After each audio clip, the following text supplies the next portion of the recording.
This is the Leica Q3, one of the most sought after, small, compact, personal cameras in the compact camera market.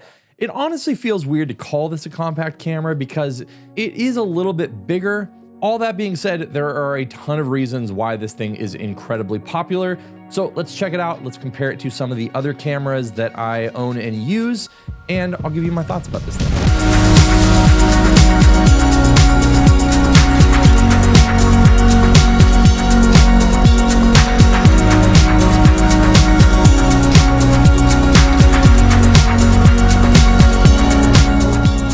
This video isn't sponsored, but a huge thank you to Leica Camera USA for allowing me to borrow this for the last few weeks to check it out, put it through its paces, as you will. I've been basically using this as my everyday camera for, again, the last 3 weeks, taking it on a couple trips, just taking it with my kids to the pumpkin patch, taking it on bike rides when I'm taking them to school. Just tried to make this the everyday carry kind of camera that I think it is really meant to be for a lot of people. Now, this camera in particular is not new. This is the 28mm variant of this camera. The 43mm version is definitely more new, but you aren't gonna have any trouble finding plenty of videos on YouTube about this just original Q3. So I'm not gonna try to hit every single spec in this or anything like that, and more focus on the usability, where I found this to be really good, and any issues I might have come across with it. Now, right off the bat, let's talk about the lens. So the thing that makes this thing kind of so amazing is the fact that they have put a 28mm kind of like mix between a Summilux and a Summicron lens on here. You're not getting the full 1.4 of a proper M Summilux, and you are a little bit faster than the f2 of a typical Summicron. So Leica does designate this as a Summilux, but it's kind of like in the middle in terms of how much light it's actually letting in terms of f-stops, because it is a 28mm f1.7.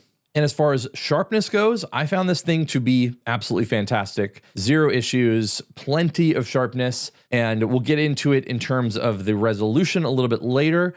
But even when cropping in on this 60 megapixel sensor, there is a ton of detail. The lens in here, I believe they're doing a little bit of trickery to get it to not have any distortion or anything like that. But in terms of sharpness, performance, even things like chromatic aberration, bokeh, all that stuff legitimately looks really, really good and does live up to the Leica moniker and all that kind of stuff. This is a true Leica lens. It performs great. Now, the kind of like myth around this is that it's not a true 28mm, and it might be a 28mm in terms of the design, I guess, or something. But in terms of field of view and actual practicality, this thing does perform like a 26mm. I took all of the relatively 28mm lenses that I have to use out and just set them all on a tripod and did some test shots. And this thing is definitely significantly wider than all of them by about probably 10% or so. So when people are saying it performs a lot more like a 26mm, that is definitely the case. I put this, again, side by side with a lot of other cameras, including my 28mm Summicron, and the 28mm Summicron is what I would consider like a 28mm equivalent, and this is definitely wider. Now, in terms of the body, it is a little bit, not necessarily front heavy, but it's a little bit unbalanced, because you can see here that the camera itself is very, very thin, very reminiscent of an M body. It's very small and lightweight. But then the lens here is a lot thicker, so you have a lot more kind of going on there. It's definitely a lot bigger than an M lens, and so the balance is a little bit off. I would definitely not say that it is heavy or anything like that. And even without a grip, it does still perform pretty well. They did a really good job of kind of sticking the ergonomic little indent here. I personally probably would end up getting a little thumb thing here like I have for my Leica M11. I really like that IDS little grip here. I don't have one for the Q3 because this is not my actual camera. But if I were to get this camera, I'm kind of in between whether I would like a base plate or a thumb grip, but most likely I probably would grab a thumb grip for this. Even if I was using this for weddings and things like that, I don't mind a grip to add a little bit of bulk to something if it's not going to be just like an everyday carry kind of thing. When I'm going out to intentionally shoot something, the grips don't bother me nearly as much. But I think that augmenting a sort of thumb grip would probably be where I would go for an everyday carry, just to keep the size and weight down a little bit. I've also added just a little brass shutter release button here. That tiny bit of being concave does add just a tiny bit of extra grip to this with your finger. Obviously, you're not going to want to move it around too much, but this does feel really, really solid. So I wouldn't really think that you would have any issues, especially because Leica sells these and everything as well. Now, my friend Hugh Brownstone, which I'm sure many of you follow his channel as well, sent me over a copy of their Helium Grip. It looks great. It feels great. It has a really nice little grip to this as well. It does add a little bit of size and bulk to the camera, I'm not going to lie. But if that's not something that bothers you at all, it's definitely a great little system. We have the Arca Swiss rails here. So anytime I was going to put this on a tripod, definitely put the grip on. And then the little secret thing here as well, and if you follow my channel, you've probably seen this on my Instagram or on the channel, is that it also includes an AirTag, or the ability to put an AirTag in here. So if you are going to be traveling or taking this anywhere, I definitely would agree that having some sort of protection in here would be a great idea. So the ability to put an AirTag into the grip here is fantastic. And the other thing that a lot of people criticized, like the smaller grip and some other things as well with, is that they could just take it right off. The bit about this is you get this little kind of star key hex thing here. I don't even know exactly what it's called, but it is a much more proprietary kind of thing. It's not just like a typical Allen key. So as you can see, the AirTag just plops into this little grip portion, making not necessarily you have a lot more security, but if this does go somewhere, as I've kind of proved, you can find it. Now, a few other things that some people have been kind of concerned about, but I actually did find to be helpful. This rear screen does articulate. It doesn't stick out a lot. It goes flush, but you can't really see it completely because you're blocking a little bit of it from the viewfinder here. That being said, I do find that to be helpful. I use the 28mm at low angles a decent amount when I'm doing things like elopements. I don't mind that it's not going to be in an M, and I don't expect it to ever be on an M camera, but I do think that having it on the Q is really useful. When I was at the pumpkin patch with my kids, I definitely used it and thought it was really useful. Some people are going to be mad that it adds a tiny bit of bulk to the back. I don't think that this needs to be as traditionally made as like the M cameras. So this is kind of like the futuristic M style. I know a lot of people are hoping that they one day make an interchangeable lens version of this. Totally fine with this, and actually find it to be pretty helpful. Now, one of the deal breakers for a lot of people is going to be the fact that you can't actually have any back button focusing. You can set one of these buttons to focus lock, I believe, but then it resets every time you take a photo. So you're basically stuck with using this in some other sort of mode. The way that I have most often used it is in the continuous tracking, and I have the small box in the middle, and then I can kind of focus, recompose. What is odd though, is you can't do both like people recognition, so like eye face tracking, and regular tracking. So if I put it on people tracking mode, then it will, stick to faces and things. But let's say I'm at a wedding and need to do a photo of an object. It will no longer track that object either. So it's kind of a weird thing. Like, I wish they could combine those two modes. I know that that's how I shoot with most other cameras I have. Like the Lumix cameras I'm using right now have that. The Sony cameras I have that. I'm a little bit perplexed at why they can't combine those. A quick note from Editor Bench here. When you're using people and face and eye tracking, it can be a just convoluted mess of things.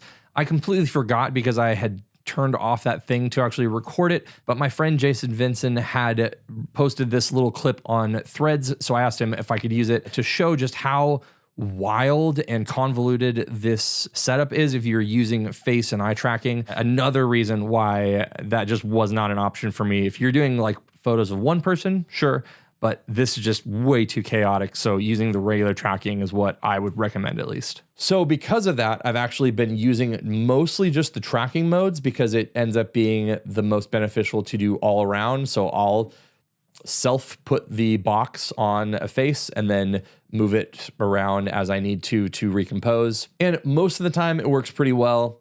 I will say that still, like, it's a problem for me because I have Sony cameras, which I still consider to be like the best in the industry as far as autofocusing goes and tracking and all that kind of stuff. It is just very, very sticky. If I stick the autofocus on something with my Sony cameras, I can hold it down, half press or back button focus, however you want to do it. And I can move that, readjust throughout the image, and it will stay on that thing. I find that the focus on the Leica Q3 to be much more erratic. So sometimes I'll stick it on something and then it'll kind of just like drift onto something else or a different portion of the thing that I'm trying to focus on, which I find like very perplexing. I'm not sure what's going on there. I don't know why it's not as sticky. And as far as tracking speed goes, if I do get it to track onto something, generally I find it to work pretty well. One of my like extreme tests that I've been doing just because I'm a dad and have young kids still is I'll push my kids on the swing, and as it's swinging back and forth, like I'll try to like continuous track on them. I found that it didn't really do a good job of being fast enough to track and focus as my kid is moving on a swing quickly. So kind of a difficult thing, but it's something that I've done on like my A7CR and had no issues with, but I found that it just does get confused. It's a little bit slower. I just have more of an issue with it. So unfortunately, the focusing system and its algorithms and all that kind of stuff are just still a little bit behind. They are better than the Q, the Q2, like the SL2S, the SL2, all those cameras. It's definitely still an upgrade, but it's not nearly at the level that a lot of other cameras are at least.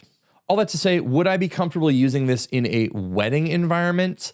I think that absolutely there's not that much crazy movement. I'm also not going to be using a 28mm for a lot of super fast moving stuff. Maybe for like some dance floor stuff, if I'm up too close or things, that could get annoying and it might not work exactly how I want it to. I could see that being an issue. But for most other things, I do think that it actually would work pretty well as a wedding camera. Now, one of the things that does put me onto is the fact that although a lot of the newest series of Leica cameras has internal storage, I was actually really surprised that I forgot that this actually doesn't have any internal storage. My M11 only has 64 gigs of internal storage, but that's enough to at least shoot JPEGs on the internal storage and shoot RAWs on a card or something. So I do have some sort of backup in the camera, but with this, it is one of those things you're kind of plagued with the fact that you only have one card slot. So it's one of those things that I would definitely just be more cognizant of the fact that you only get one card. I would be a hypocrite if I said I wouldn't use a camera like that because I shoot film at weddings. There are far more things that could go wrong with that. I've still yet never had a card fully corrupt where I could not recover anything on it. And I use the Leica M9. I use the M240, the M10s for years with no internal storage. I did have some workarounds. So can you use this as a camera at weddings? Absolutely. Would I make sure that I was finding a way to double up like the most important moments of the day with another camera? Yeah, like I wouldn't do family portraits on this, not that this would be a good focal length for that. But things that are completely irreplaceable on a paid wedding gig might not be the thing that I would use this for, but would I use this as an auxiliary camera? Sure, I would see no issue with that. And I do find that the autofocus, everything like that, would be good enough for a wedding on a 28mm lens for sure. Now, one of the things that I was most kind of intrigued by here was the sensor. So the sensor is a 60 megapixel sensor.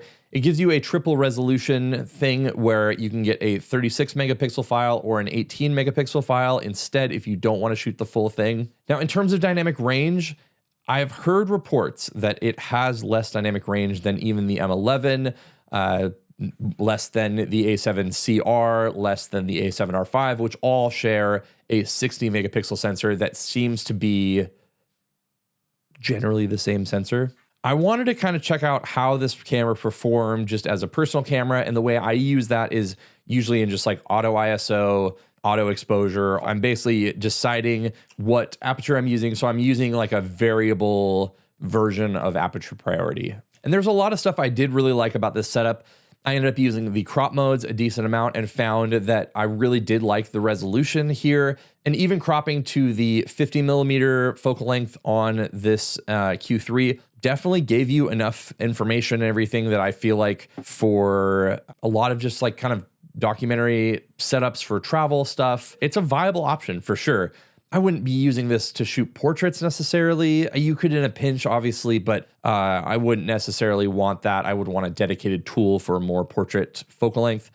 But I did find the 28, 35, and 50 to be completely usable on this, and especially for just like grabbing a photo of something, even at a wedding or something. Let's say there's something and you're walking around cocktail hour, it's the only camera how you have on you, and something's happening where you need a 50mm focal length.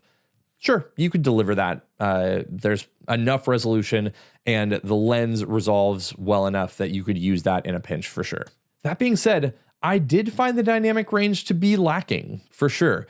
There are a ton of images that I shot that do have some blown highlights, and I feel like it is more reminiscent of those older like M10, M240 sensors in terms of if I was shooting everything at like -2 EV, so like underexposing by 2 stops to make sure that I retained all of the information, it totally works. If you are fine with underexposing and just make sure you're checking the camera, looking at histograms, things like that, there is plenty of dynamic range in this sensor, but it does feel like the highlights just blow a lot faster than even in my M11 and even in my other 60 megapixel sensors. So in terms of maximizing dynamic range out of this camera, if you're not shooting JPEGs, I would still recommend actually going at a much lower exposure value. So there is plenty of information in the shadows. It just was kind of not a shock necessarily, but I was definitely surprised at looking at a lot of these images and going, oh, wow, I actually can't recover any of that. It's definitely blown out. But at the times where I took multiple frames at different exposures to kind of try it out, when I did dip down to like, 2 stops underexposed for just the general scene, I did find it to work really well. So for what it's worth, the sensor has good dynamic range, but the way that the camera meters and everything like that, you have to protect your highlights a lot more than a lot of the other cameras that have 60 megapixel sensors in them do. Now, from everything I've heard and seen, this camera is still sold out most places. It's still one of the most popular cameras on the internet and obviously in real life because this thing is just impossible to find. I do understand why that is. There is a lot about the ergonomics and the experience and the color science and the lens and everything like that that are really intriguing. It's definitely a camera that I have wanted to purchase. It's something that I have talked myself out of plenty of times. And to be honest, where I'm at least, it's not worth the money for me to pick something like this up. But that's also because I have other very expensive cameras that fill the kind of personal camera niche for me. Do I like the photos and the experience and things better than my X100VI? Yes. Between those two, if they were the same price and I just stuck them next to each other, yes, I would rather have the Q3 than something like the X100VI. All that to say, I do understand why people like this camera, and it does have its shortcomings, but there is something about the experience that if you are okay with how it focuses and you're not bothered by a few of those other quirks, then yeah, it's a super fun camera. And again, plenty of reasons why people really love these things. But I will say that even something like the A7CR and like that Viltrox lens, it is hard to pay double the price for something like this when you can get a really similar camera in terms of specs and usability for significantly less. So Let me know your thoughts in the comments down below. I know that a lot of people are just like drooling over this camera still to this day. If you do own this camera, let me know your thoughts as well. If I'm off base on any of these things. It's not a long-term review by any means. I've had this camera and been using it every single day. It's been on me everywhere I go for the last 3 weeks, but 3 weeks isn't 3 months. It's not 3 years, anything like that. So let me know if I'm off base in any of your calculations in the comments down below. And then subscribe if you haven't already, because I have multiple videos comparing this to like my M11, comparing it to the A7CR, and comparing it to other cameras like the X100 VI and the Nikon ZF. And then check out one of the videos that YouTube wants you to check out up here. And I'll see you in the next one.